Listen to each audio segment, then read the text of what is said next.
बाजार में आज कुरनी के चुनाव का परिणाम आया। सबसे पहले केदार गुप्ता जी को बधाई दूंगा कि उन्होंने जीत दर्ज की।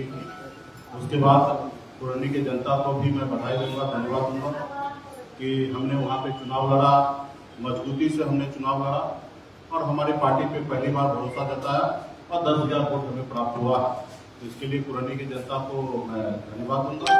जो हमने उम्मीद किया था जितना वोट हमें मिलना चाहिए, खैर उतना नहीं मिला, लेकिन हम लोग कोशिश करेंगे। हम लोग बाबा साहब के रास्ते पे चलने वाले लोग हैं, संघर्ष करना जानते हैं। और काशीराम जी का एक बात हमें याद है कि काशीराम जी हमेशा कहा करते थे कि इंसान को 3 बार चुनाव लड़ना चाहिए।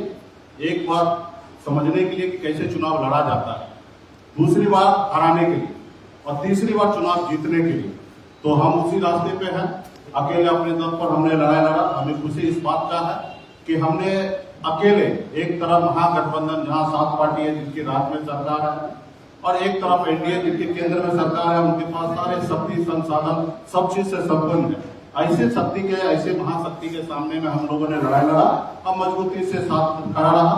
और मुझे खुशी इस बात का है कि निषाद समाज जो पार्टी का कोर वोट है वो मजबूती से वीआईपी पार्टी के हक अधिकार के लिए खड़ा है। कोई भी पार्टी ये साबित कर दे कि 2,000 भी निषाद का वोट हमें मिला होगा, चाहे वो महागठबंधन हो या एनडीए हो, तो वो जो कहेंगे वो मैं करने के लिए तैयार हूँ। तो ये निश्चित हो गया कि एक महिला का बेटा संघर्ष करने के लिए मैदान में उतरा और अपने हक अधिकार के लिए लड़ाई लड़ा और पूरे बिहार के निषाद, खास करके महिला का बेटा वीआईपी पार्टी के साथ है। हमने निषाद को टिकट देकर निषाद के नाम पे वोट लेके मैंने पूरे बिहार को दिखाया कि 26,000 वोट हमने ला सकते हैं और पूरे बिहार ने माना। उसके बाद आपने देखा कि कोछा में हमने चुनाव लड़ा, एक दलित की बेटी को हमने 30,000 वोट ट्रांसफर करा के मैंने दिखा दिया कि निषाद का वोट जहां चाहते हैं वहां पे वोट ट्रांसफर होता है। उसके बाद एक संशय हमेशा होता है कि बैकवर्ड फॉरवर्ड को वोट देंगे कि नहीं देंगे। यहाँ पे भी आपको देखने को मिला कि हमने एक अपर कास्ट को हमने प्रत्याशी बनाया, युवा को बनाया। उसके बावजूद भी वीआईपी पार्टी के आह्वान पे, हमारे आवाज पे आज एक निषाद समाज के लोगों ने मीनाक्षी कुमार को वोट दिया, 10,000 मत हमें प्राप्त हुआ। तो इसके लिए मैं तहे दिल से धन्यवाद देता हूँ। हम जो लड़ाई लड़ रहे हैं उस लड़ाई में निषाद समाज का पूरा भरपूर योगदान है और पुरानी की जनता सभी का योगदान है। मैं ये नहीं कह सकता कि एक जाति का वोट मिला है, हर जाति धर्म का वोट मिला है।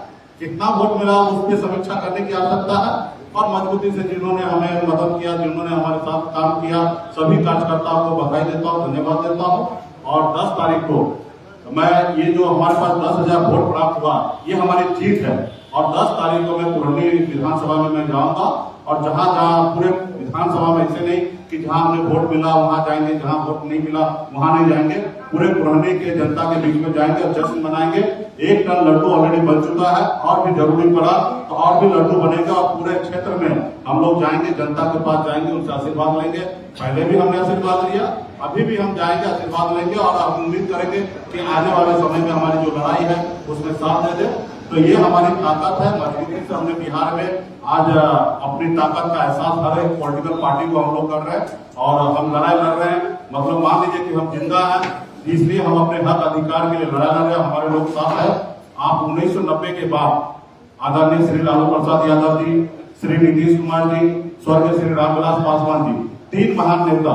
इनके बाद चौथा नेता बता दीजिए बिहार में एक भी नेता जो अपने दम पर 10,000 वोट किसी को ट्रांसफर करा सकता है। तो अगर वो एक नाम अगर है तो सन ऑफ कमला मुकेश नहीं है कि अपने समाज का वोट और अपने लोगों को ट्रांसफर करा सकते। और हर वर्ग में मैंने करा के दिखा दिया। हमने अपने समाज में भी दिखा दिया, हमने दलित समाज को ट्रांसफर करा के दिखा दिया और आज तो मैंने अपर कास्ट को ट्रांसफर करा के दिखा दिया। ये हमारी लड़ाई है, हमारी उपलब्धि है। हम संघर्ष करेंगे निश्चित तौर पे। इसमें हम चुनाव जीते नहीं, लेकिन हमारे 10,000 वोट भी हमारी अपनी ताकत है और आने वाले समय में इसी तरीके से संघर्ष करते रहेंगे और एक दिन आएगा कि निषाद का बेटा का बिहार में एक अपना बोलबाला होगा। बहुत बहुत धन्यवाद आप सभी को। मुकेश जी, आप इस बार जो चुनाव लड़े किस लिए लड़े? आप बोले कि 3 बार चुनाव लड़ने के लिए, इस बार किस लिए लड़े? नहीं, निश्चित तो देखते जब तक हम चुनाव जीतेंगे नहीं तब तक लड़ाई लड़ते रहेंगे।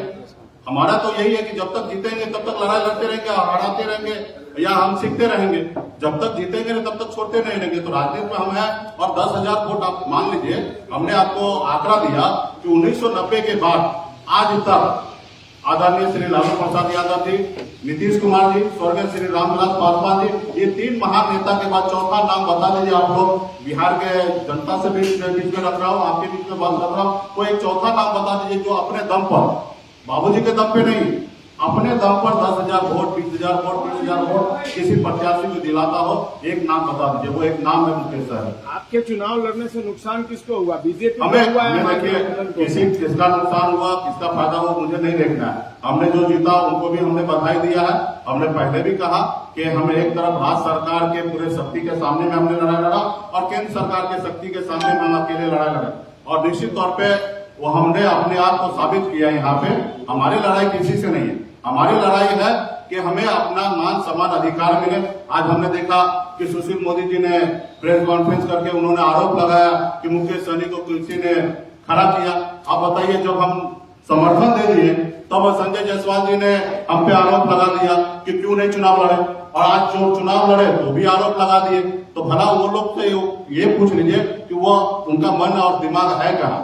तो आज आरोप लगाना आसान है, हम अपने वजूद के लिए लड़ाई लड़ रहे हैं, हम किसी के साथ नहीं है, हम अकेले अपने दम पर पूरे बिहार में लड़ाई लड़ रहे हैं। मुकेश जी, एक सवाल है, कुडनी में दो मल्लाह समाज के प्रत्याशी थे, संजय सहनी और शेखर सहनी, दोनों को 5,000 वोट आया है और आपको 10,000 वोट आया। तो निश्चित तौर पे वहाँ पे संजय सहनी जी को 4200 वोट आया है, शेखर सहनी को 3700 वोट आया, और एक उपेंद्र सहनी है उनको भी 1,000 वोट आया, यानी कि 9,000 वोट तीन प्रत्याशी को वहाँ पे मिला है। और ये भाजपा ने ही तीनों को खड़ा किया था, फंडिंग किया था, और निश्चित तौर पे इसमें से 4-5 हजार वोट इन लोगों को निषाद समाज का मिला, क्योंकि निषाद समाज का बेटा था। तो निश्चित तौर पे आने वाले समय में, लेकिन ये कोई पार्टी दूसरा ना साबित कर सकता कि निषाद का 2,000 वोट लिया है। निश्चित तौर पे उनको वोट मिला है, 4-5 हजार वोट उनको निषाद समाज का मिला है, और वो कहीं ना कहीं दूसरे के पास नहीं गया, हमारे लोगों के पास है।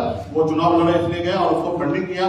सिर्फ निषाद समाज को वोट बैंक को अपने और करने के लिए भाजपा ने कम से कम 5 करोड़ रुपया खर्च किया। तो खैर ये सब चीजें आरोप लगाना, लड़ने लगाना, इस पे हम नहीं जाएंगे। हमें 10,000 वोट प्राप्त हुआ, हम चुनाव में जीत नहीं दर्ज किए। आने वाले समय में हम संघर्ष करेंगे, भाजपा भी मंथन करे वो चुनाव कैसे लड़े, किस लिए कैसे लड़े और कैसे जीते।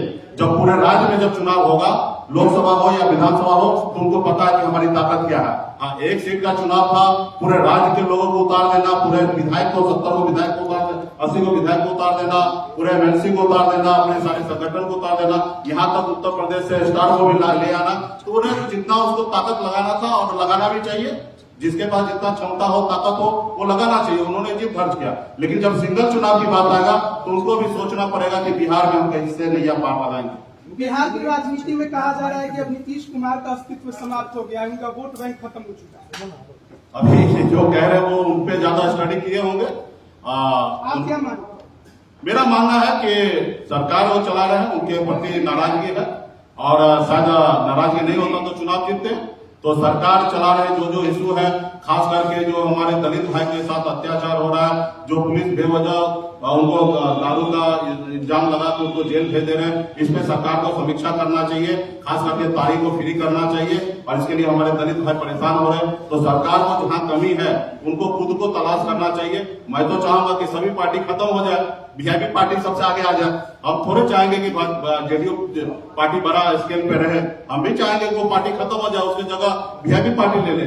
तो हर पार्टी का, लेकिन मेरा यही है कि नीतीश कुमार जी ने इतने 17 साल से जो भी काम किए उन पे उनको खुद को समीक्षा करना चाहिए। उनके पार्टी के लोग भी ये बात कह रहे हैं, तो ये कोई नई बात नहीं है, और उनको अपना समीक्षा करना चाहिए। 3,000 वोट से हारे हैं। मुकेश जी, सवाल ये है कि आपने कहा कि जब तक संपूर्ण हमारे पास ताकत नहीं आएगा तब तक हम लड़ते रहेंगे और हराते रहेंगे। आने वाला समय में आप देखिएगा बहुत ही अच्छा होगा। वीआईपी पार्टी को सोचना नहीं है। देखिए, मेरे पास कोई विरासत नहीं मिला था, ना ही मेरे हाथ में बहुत कुछ है जो मेरे हाथ से निकल चुका है। मेरा हाथ कल भी खाली था और आज भी खाली है, और आने वाले समय में जब भी जो भी होगा वो हम प्राप्त करेंगे। आज बताइए ना, हम लड़ाई लड़े, 10,000 वोट हमने लाया ना, आज मैंने दूसरे को दिलाया, तो ये मेरी ताकत है। वहीं पे 3 हिसाब से समाज के बेटा खड़ा था, उनको 10,000 वोट प्राप्त नहीं हुआ, तो ये हमारी ताकत है। और आने वाले समय में और भी हम लोग मेहनत करेंगे जनता के। नहीं, ऐसा बात नहीं है। हमने पार्टी एक जाति धर्म का नहीं होता, पार्टी हर किसी का होता है। अगर हम एक ही जाति को टिकट देते तो कल आप ही सवाल करते। हमने हर जाति धर्म को टिकट दे रहे हैं और भविष्य में भी इसी तरीके से देते रहेंगे। उसका मुझे ये फिक्र नहीं है कि किसका कितना है, हमें सबका सम्मान मिलना है और सबका साथ लेके चलना है। जी, सवाल ये है कि 3 आदमियों को आपने कहा कि बीजेपी ने फंडिंग किया है, बीजेपी कह रही है कि आपको महागठबंधन ने फंडिंग किया, उसी महागठबंधन के पैसे से आपने मिठाइयां बनवाई हैं जो बांटने के लिए ले जाते हैं, कहाँ तक सही है? देखिए, आरोप जो लगाने हैं उनको आरोप लगाने दीजिए, मुझे पता है कि मैं क्या कर रहा हूँ। उस आरोप पे इस धरती पर तो माता सीता के ऊपर भी लोगों ने आरोप लगा दिया था, तो हम कौन सा खेत की मूली है? तो इसलिए भाजपा को पता है सच्चाई क्या है, क्योंकि इससे पहले भी हम चुनाव नहीं लड़े, तो क्यों नहीं लड़े ये भाजपा को पता है। भले वो आरोप कुछ भी लगा दे, मैंने आरोप लगाया, वो मान ले कि हम झूठ बोल रहे हैं, लेकिन उनको सच्चाई पता है कि किनको कितना फंडिंग किया और किस तरीके से चुनाव लड़ा है, उनको पता है। जनता को भले ना पता हो, उनको पता है, उनके गिरहमान में उनको पता है कि वो अच्छे हैं या बुरे हैं। तो मुझे किसी का सर्टिफिकेट लेने की आवश्यकता नहीं, मुझे पता है कि मैं अपने हक अधिकार के लिए संघर्ष कर रहा हूँ, लड़ाई लड़ रहा हूँ। धन्यवाद। अरे यार ठीक है, कितना सवाल था?